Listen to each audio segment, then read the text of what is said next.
سورہ نحل کی آیت نمبر 90، سورہ نحل کا رکو نمبر 13 اور 14ویں پارے کا 19واں رکو۔ اللہ رب العالمین نے ارشاد فرمایا، ان اللہ یأمر بالعدل والاحسان وایتاء ذی القربى، بے شک اللہ حکم فرماتا ہے انصاف اور نیکی اور رشتہ داروں کے دینے کا۔ ان اللہ یأمر، بے شک اللہ حکم فرماتا ہے، بالعدل، انصاف کا، والاحسان، اور نیکی کا، وایتاء ذی القربى، اور رشتہ داروں کے دینے کا، وینہا، اور اللہ منع فرماتا ہے، عن الفحشاء، بے حیائی سے، والمنکر، اور بری بات سے، والبغی، سرکشی سے۔ حضرت عبداللہ بن عباس رضی اللہ تعالی عنہما نے فرمایا، بالعدل، انصاف کیا ہے؟ تو آپ نے فرمایا انصاف تو یہ ہے کہ آدمی لا الہ الا اللہ کی گواہی دے، اور فرمایا والاحسان، اور نیکی کا حکم فرماتا ہے۔ تو حضرت عبداللہ بن عباس رضی اللہ تعالی عنہما نے فرمایا نیکی فرائض کو ادا کرنا ہے، جو چیزیں ہم پر لازم ہیں ان کو ادا کرنا، یہ نیکی ہے، یہ احسان ہے۔ حضرت عبداللہ بن عباس رضی اللہ تعالی عنہما ہی سے ایک روایت اور ہے کہ آپ نے فرمایا انصاف شرک کا ترک کرنا ہے، شرک نہ کرنا یہ انصاف ہے۔ اور احسان، نیکی کسے کہتے ہیں؟ تو حضرت عبداللہ بن عباس کی دوسری روایت میں یہ ہے کہ اللہ کی اس طرح عبادت کرنا گویا اللہ تمہیں دیکھ رہا ہے، اور دوسروں کے لیے وہی پسند کرنا جو اپنے لیے پسند کرتے ہو۔ اگر وہ مومن ہو تو اس کے برکات ایمان کی ترقی تمہیں پسند ہو، اور اگر کافر ہو تو تمہیں یہ پسند آئے کہ وہ تمہارا اسلامی بھائی ہو جائے۔ یعنی حضرت عبداللہ بن عباس فرماتے ہیں کہ انصاف اس چیز کا نام ہے کہ انسان کفر و شرک سے اپنے آپ کو دور رکھے، اور نیکی فرمایا کہ اللہ تعالیٰ کی اس طرح عبادت کرے کہ اس کا یہ تصور ہو کہ اللہ مجھے دیکھ رہا ہے۔ دوسروں کے لیے وہی پسند کرے انسان جو اپنے لیے پسند کرتا ہے۔ اللہ تعالیٰ ہمیں اس پر عمل کی توفیق عطا فرمائے۔ اب اگر دوسرا شخص جس کی بات ہو رہی ہے، فرمایا اگر دوسرا شخص مومن ہے تو انسان یہ پسند کرے کہ اس کے ایمان کی برکتوں میں مزید ترقی ہو، وہ مزید اللہ کا قرب پائے، مزید اس کو اللہ برکتیں عطا فرمائے۔ اور اگر دوسرا کوئی شخص کافر ہے تو مسلمان کو چاہیے کہ وہ اس کے لیے یہ پسند کرے، یہ دعا کرے کہ اللہ اسے ہدایت نصیب فرمائے اور وہ اسلام میں داخل ہو جائے۔ حضرت عبداللہ بن عباس رضی اللہ تعالی عنہما سے ایک تیسری روایت بھی ہے۔ آپ نے فرمایا انصاف توحید ہے اور نیکی اخلاص ہے، یعنی ہر کام اللہ رب العالمین کی رضا کے لیے کیا جائے۔ ان تمام روایتوں کا طرز بیان اگرچہ جدا جدا ہے، لیکن معال اور مدعا ایک ہی ہے۔ انہیں ساری روایتوں کا مفہوم ایک ہی ہے، اور اس کا مقصد ایک ہی ہے کہ انصاف اور نیکی کیا ہے؟ انسان ایمان لائے، ایمان پر قائم رہے، اور جو ایمان کے تقاضے ہیں یعنی اللہ اور اس کے رسول کی وہ فرمانبرداری کرے۔ وَإِيتَاءِ ذِي الْقُرْبَى، اور رشتہ داروں کے دینے کا اللہ حکم فرماتا ہے، یعنی رشتہ داروں کے ساتھ اچھا سلوک کرنے کا، صلہ رحمی کا، اگر وہ ضرورت مند ہے تو ان کی مدد کرنے کا اللہ تعالیٰ حکم فرماتا ہے۔ وَيَنْهَى عَنِ الْفَحْشَاءِ، اور اللہ منع فرماتا ہے بے حیائی سے، یعنی ہر شرمناک بات سے بھی منع فرماتا ہے اور کام سے بھی منع فرماتا ہے، ہر مذموم قول سے اور فعل سے اللہ تعالیٰ منع فرماتا ہے۔ والمنکر، اور بری بات سے اللہ منع فرماتا ہے، یعنی شرک سے، کفر سے، گناہ سے اور تمام ممنوعات شرعیہ سے یعنی شرعی طور پر جو کام کرنا منع ہے اس سے اللہ تعالیٰ منع فرماتا ہے۔ والبغی، اور سرکشی سے، یعنی ظلم کرنے سے اور تکبر کرنے سے اللہ تعالیٰ منع فرماتا ہے۔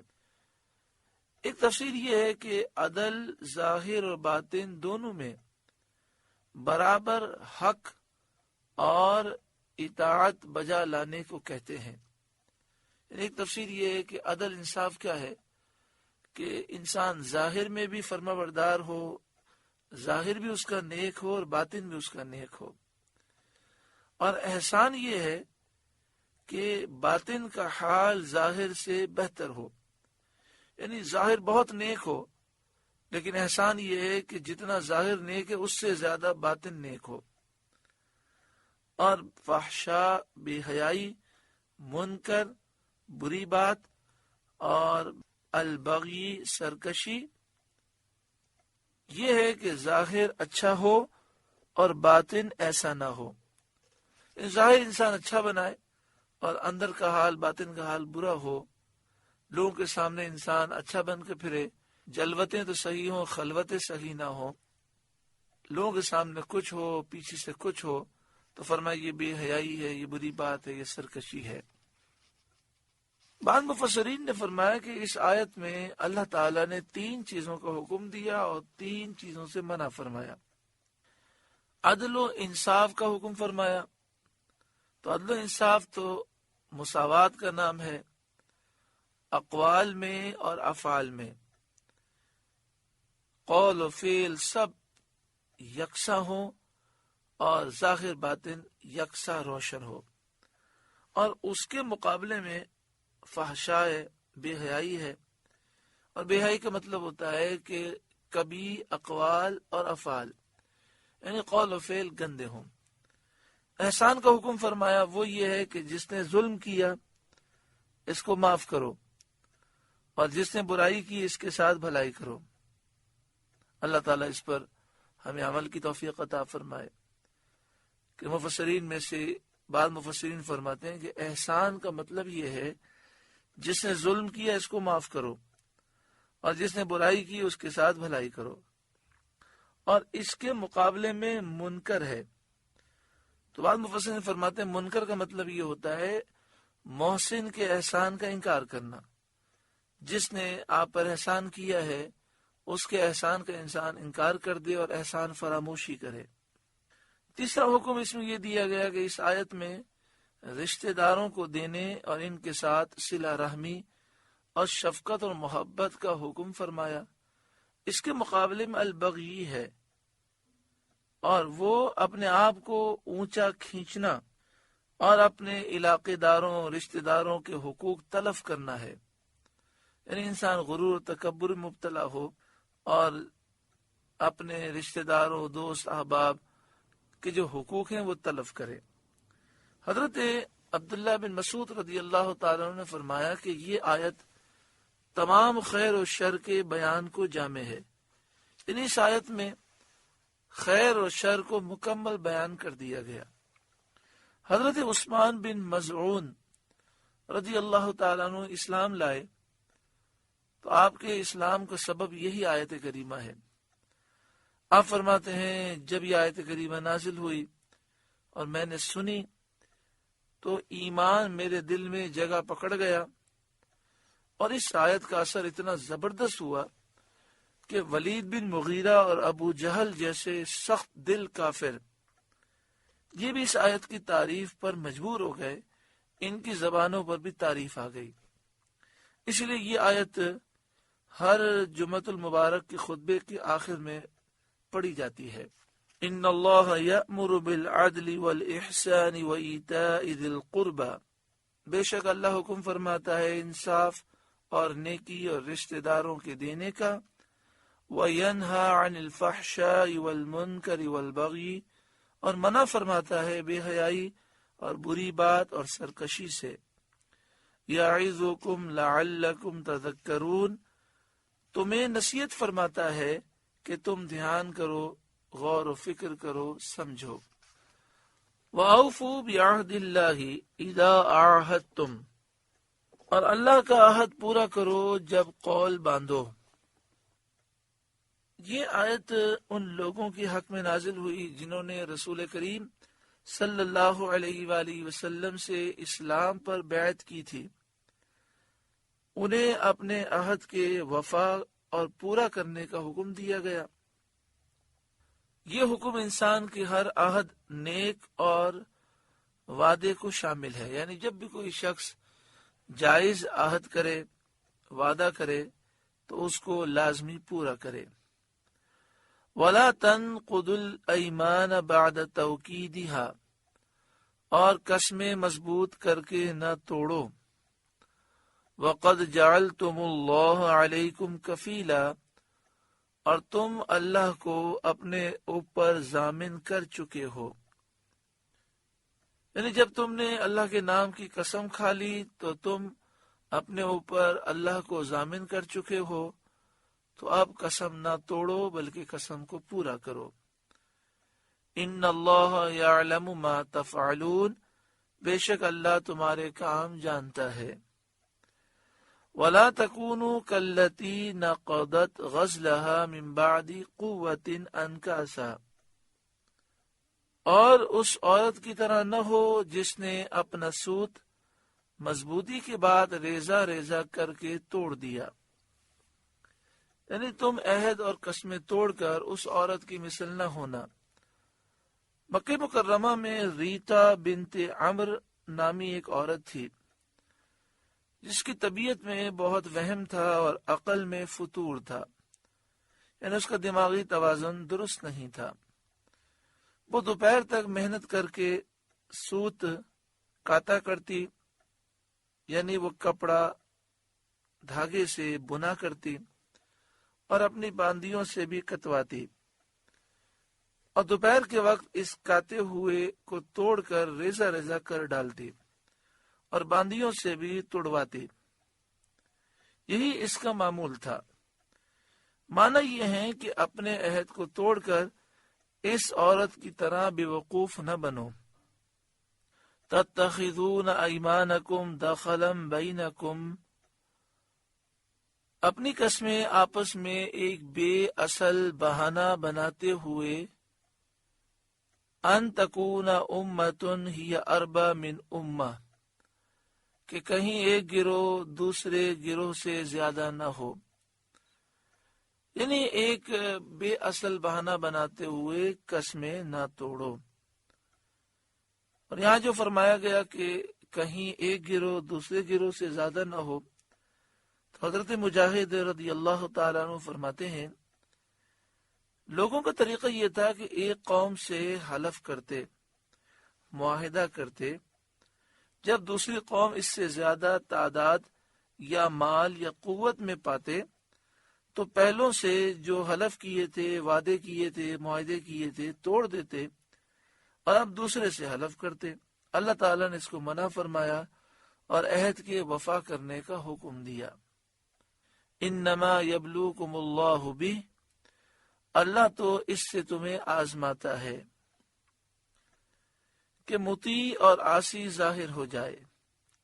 یعنی ایک شخص نے عہد کیا ہے، معاہدہ کیا ہے، اب اس کے بعد ایسا ہوتا ہے کہ اسے یہ محسوس ہوتا ہے کہ اس سے زیادہ فائدہ مجھے اس سے معاہدہ کرنے میں تھا، تو یہ اللہ تعالیٰ کی طرف سے امتحان ہے، تم عہد نہ توڑو۔ جیسے آج کل بہت سارے لوگ بزنس میں اس طرح کے معاملات کرتے ہیں، سودا ڈن بھی کر لیتے ہیں، معاہدہ بھی کر لیتے ہیں، پھر جب وہ دیکھتے ہیں کہ اس سے زیادہ نفع دوسرے کے ساتھ مل رہا ہے تو جھوٹے ہیلے بہانے کر کے وہ معاہدہ توڑ دیتے ہیں، دوسرے سے کر لیتے ہیں۔ اسی لیے نہ ان کے کاروبار میں برکت ہے، نہ گھر میں سکون ہے، نہ جان میں چین ہے۔ اللہ تعالی ہر مسلمان کو معاہدے کی پابندی کرنے کی توفیق عطا فرمائے۔ وَلَيُبَيِّنَنَّ لَكُمْ يَوْمَ الْقِيَامَةِ مَا كُنْتُمْ فِيهِ تَخْتَلِفُونَ، اور ضرور تم پر صاف ظاہر کر دے گا قیامت کے دن جس بات میں جھگڑتے تھے، یعنی اللہ تعالیٰ اعمال کی جزا دے گا، اور دنیا میں جو تم آپس میں جھگڑتے تھے وہاں یہ واضح ہو جائے گا کہ اللہ تعالیٰ کی بارگاہ میں کس کا مقام ہے. جو مومن ہوگا، جس نے اچھے اعمال کیے ہوں گے، جس نے اللہ کو راضی کیا ہوگا، وہی جنت کی بہاریں حاصل کرے گا. وَلَوْ شَاءَ اللَّهُ لَجَعَلَكُمْ أُمَّةً وَاحِدَةً، اور اللہ چاہتا تو تم کو ایک ہی امت کرتا کہ تم سب ایک دین پر ہوتے. وَلَكِنْ يُضِلُّ مَن يَشَاءُ، لیکن اللہ گمراہ کرتا ہے جسے چاہے، لیکن اللہ گمراہ کرتا ہے اپنے عدل سے جسے چاہے. وَيَهْدِي مَن يَشَاءُ، اور ہدایت دیتا ہے اپنے فضل سے جسے چاہے. وَلَتُسْأَلُنَّ عَمَّا كُنتُمْ تَعْمَلُونَ، اور ضرور تم سے قیامت کے دن تمہارے کام پوچھے جائیں گے جو تم نے دنیا میں کیے. قرآن مجید فرقان حمید میں جگہ جگہ یہ فرمایا گیا کہ اگر اللہ تعالیٰ چاہتا تو سب کو ہدایت دے دیتا، سب ایک دین پر ہوتے. اور اس کی تشریح کئی مرتبہ گزر چکی ہے کہ مراد یہ ہے کہ اللہ تعالیٰ نے دنیا کو دارالامتحان، دارالعمل بنایا، اور دارالامتحان میں، امتحان روم میں اچھا برا لکھنے کی اجازت ہوتی ہے. جو اچھا لکھتا ہے اسے اچھا نتیجہ ملتا ہے، جو برا لکھتا ہے اس کے لیے برا نتیجہ ہے. تو یہ دنیا دارالامتحان ہے. اس میں ہمارے لیے دونوں راہیں ہیں، ہم نامہ اعمال میں اچھا لکھوائیں یا برا لکھوائیں. تو جو برے اعمال کرے گا اس کا نتیجہ اس کے لیے برا ہے. اگر اللہ تعالی چاہتا تو اس دنیا کو دارالامتحان نہ بناتا، تو کوئی اس میں گناہ کفر کر ہی نہ سکتا.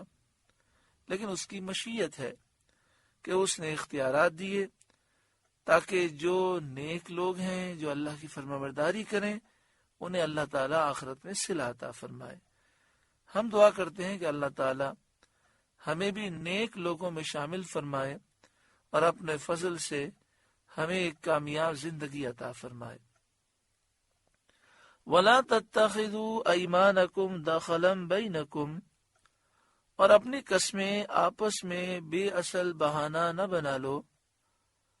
فَتَزِلَّ قَدَمٌ بَعْدَ ثُبُوتِهَا، کہ کہیں کوئی پاؤں جمنے کے بعد لغزش نہ کرے.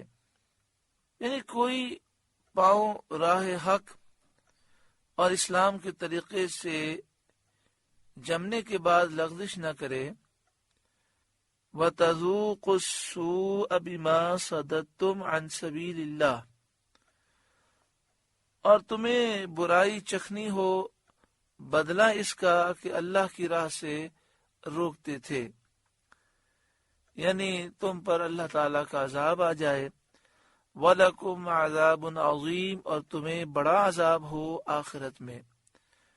اس آیت کریمہ میں پھر فرمایا گیا کہ جب تم نے وعدہ کر لیا، قسمیں کھا لیں، تو اب انہیں پورا کرو. بے اصل بہانے بنا کر اپنے عہد کو نہ توڑو.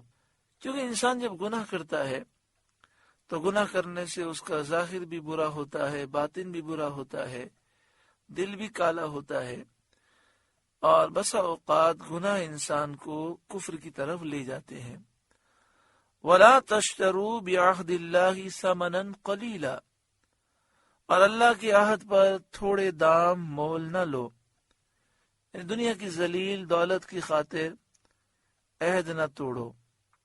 دنیا ناپائیدار کے قلیل نفع پر اس عہد کو نہ توڑو.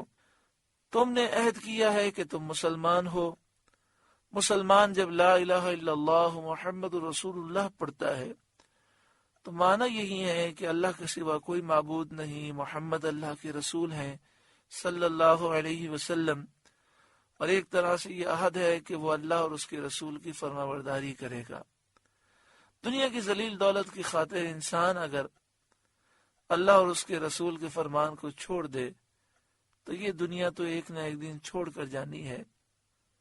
آخرت میں اگر اس کے برے اعمال کی وجہ سے بربادی ہوئی، خاتمہ کفر پر ہوا، اللہ ناراض ہوا، ہمیشہ کے لیے جہنمی ہو گیا، تو اس کا پھر کتنا برا انجام ہوگا. انما عند اللہ هو خیر لکم ان کنتم تعلمون، بے شک وہ جو اللہ کے پاس ہے تمہارے لیے بہتر ہے اگر تم جانتے ہو، یعنی جو اللہ تعالیٰ نے تمہارے لیے ثواب اور جزا کو تیار کیا ہے، جنت میں آخرت میں تمہارے لیے جو انعام تیار کیا ہے وہ بہت بہتر ہے۔ تو دنیا کی ذلیل دولت کی خاطر آخرت کے اتنے انعام کو نہ چھوڑو، دنیا کو ٹھکرا دو، اللہ اور اس کے رسول کی فرما برداری کرو۔ ما عندکم ینفد، جو تمہارے پاس ہے ہو چکے گا، جو تمہارے پاس ہے وہ فنا ہو جائے گا، یہ سامان دنیا یہ سب فنا ہو جائے گا اور ختم ہو جائے گا۔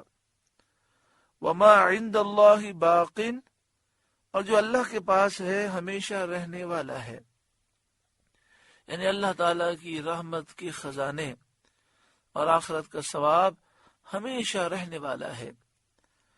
وَلَنَجْزِيَنَّ الَّذِينَ صَبَرُوا أَجْرَهُمْ بِأَحْسَنِ مَا كَانُوا يَعْمَلُونَ، اور ضرور ہم صبر کرنے والوں کو ان کا وہ صلہ دیں گے جو ان کے سب سے اچھے کام کے قابل ہو۔ اللہ اکبر کبیرہ۔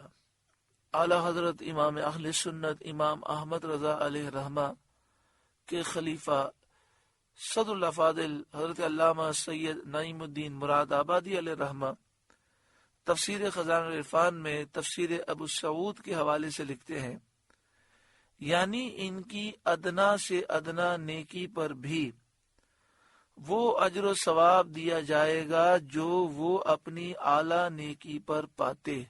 اللہ اکبر۔ جو دنیا میں صبر کرتا ہے اور وہ نیکی کی زندگی گزارتا ہے، تو اس آیت کریمہ میں یہ بیان کیا گیا کہ انہوں نے ادنا سے ادنا نیکی بھی کی ہوگی، پھر اس سے اعلیٰ نیکی کی ہوگی، اس سے اعلیٰ نیکی، اور سب سے اعلیٰ نیکی بھی کی ہوگی۔ تو اللہ تعالیٰ جو ان کی سب سے اعلیٰ نیکی پر ثواب دے گا، ساری نیکیوں پر وہی ثواب دے گا جو صبر کرنے والے ہوں گے۔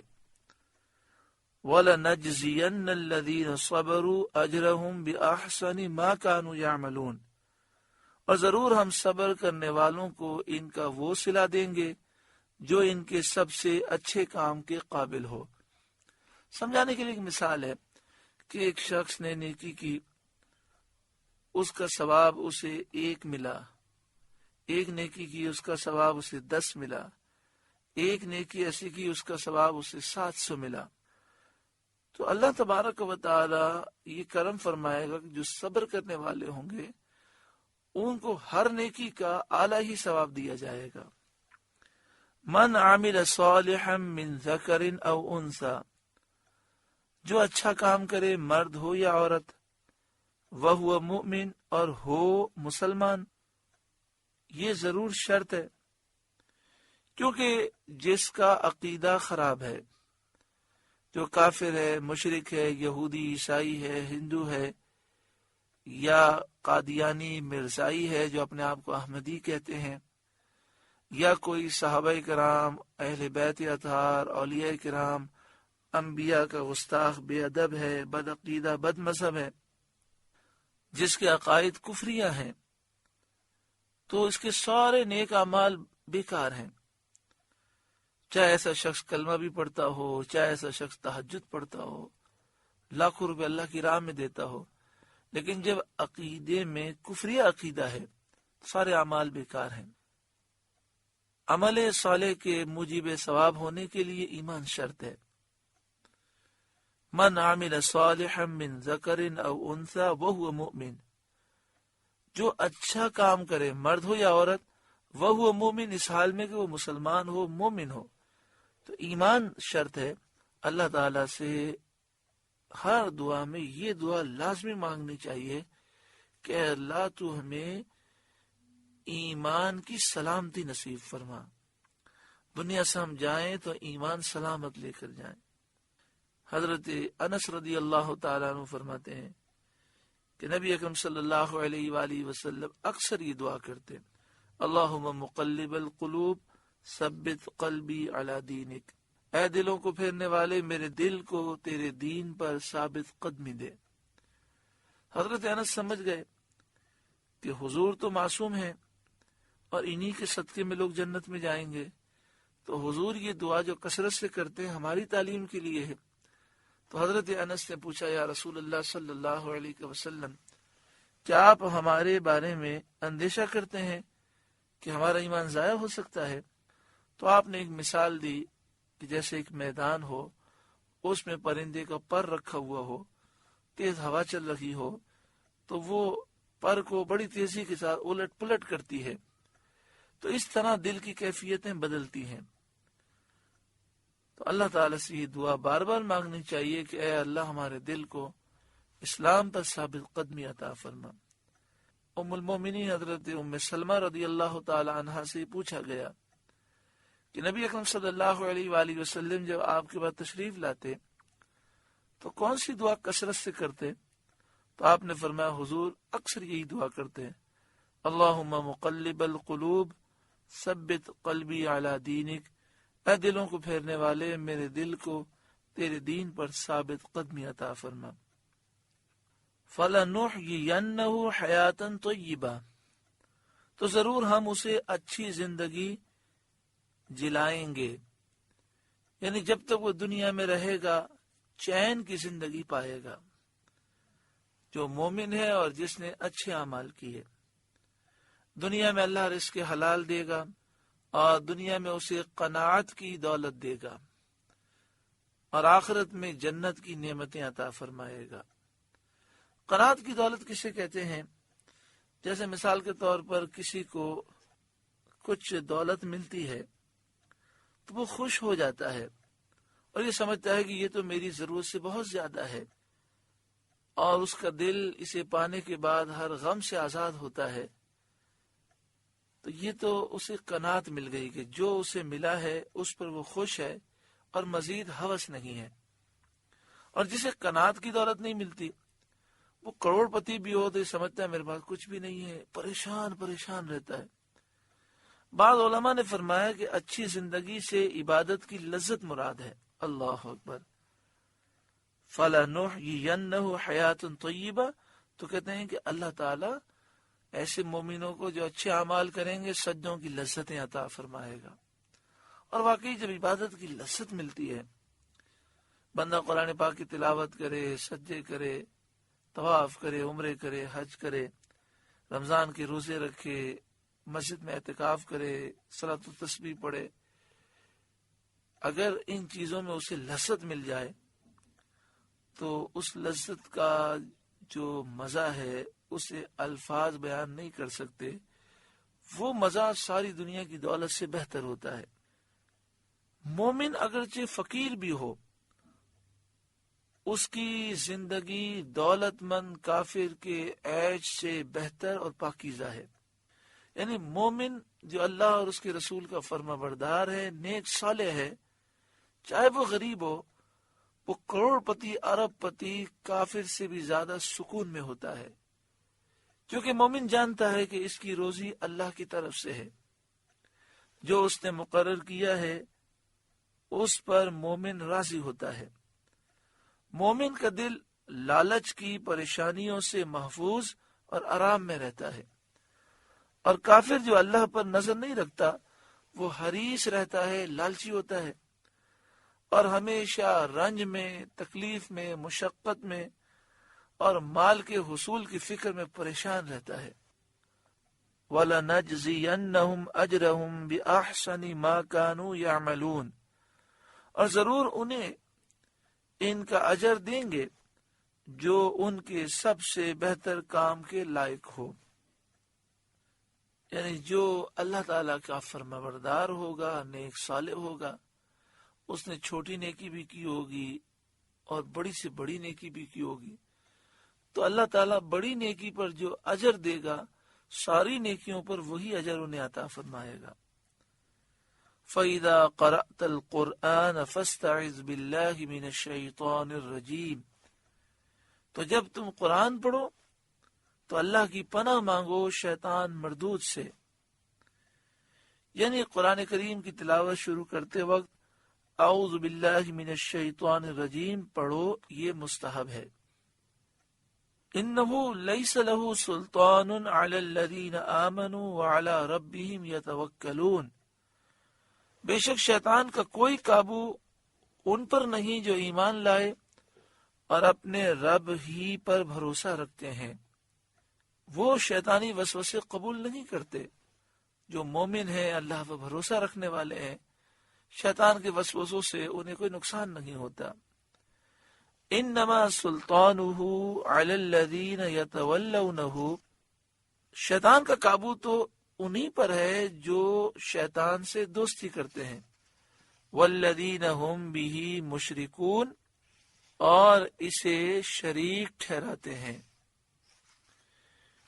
یعنی جو شیطان کو شریک ٹھہراتے ہیں، شیطان سے دوستی کرتے ہیں اور اس کی باتوں پر عمل کرتے ہیں، شیطان کا ان پر زور ہوتا ہے، قابو ہوتا ہے۔ اللہ تعالی ہمیں ان لوگوں میں شامل فرمائے جنہیں شیطانی وسوسے نقصان نہیں دیتے۔ سورہ نحل کا 13واں رکوع مکمل ہوا۔ اللہ رب العالمین اس رکوع کے نور سے ہمارے قلوب کو روشن اور منور فرمائے۔ آپ سے گزارش ہے کہ قرآن کے اس پیغام کو آگے پہنچا کر ثواب جاریہ حاصل کریں۔